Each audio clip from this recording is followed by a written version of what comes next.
At 36, Jesse White hadn't trained for the shot put since high school, but an injury from Iraq in some ways has him reliving his youth, picking up hobbies old and new at Walter Reed Army Medical Center. I've done everything.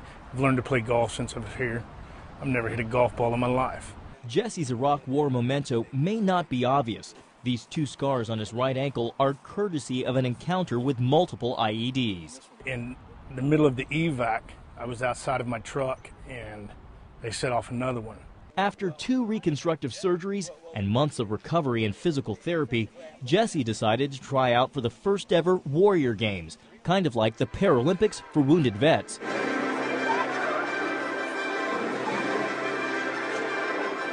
He made it and traveled to the Olympic Training Center in Colorado Springs to compete against the best of his military counterparts. 200 wounded warrior athletes from the Army, Air Force, Navy, and Marines sparred in 7 events. For 5 days, they gave it their all to go for the gold.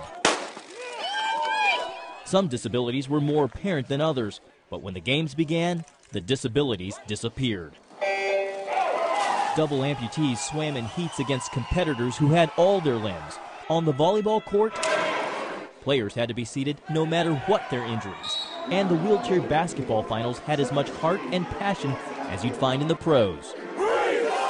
Every year, hundreds of athletes travel here to the Olympic Training Center to hone in their athletic talent and ability. But the Warrior Games symbolize much more than sport and competition. For the organizers and participants, it's about inspiring others to persevere and to overcome any obstacle. I think it's about understanding each other's disabilities or abilities and encouraging one another to embrace the new us and understand our limitations, but also push the boundaries and help one another, not only physically but emotionally, to overcome these hurdles. Because of that understanding, the support between these athletes is solid. Good job, Jesse! Building confidence, camaraderie, and unparalleled sportsmanlike conduct, with the benefits stretching far beyond the players. To see family members here, to see them here, just seeing their son or daughter competing and smiling, that's part of the healing process, and that's what events like this do.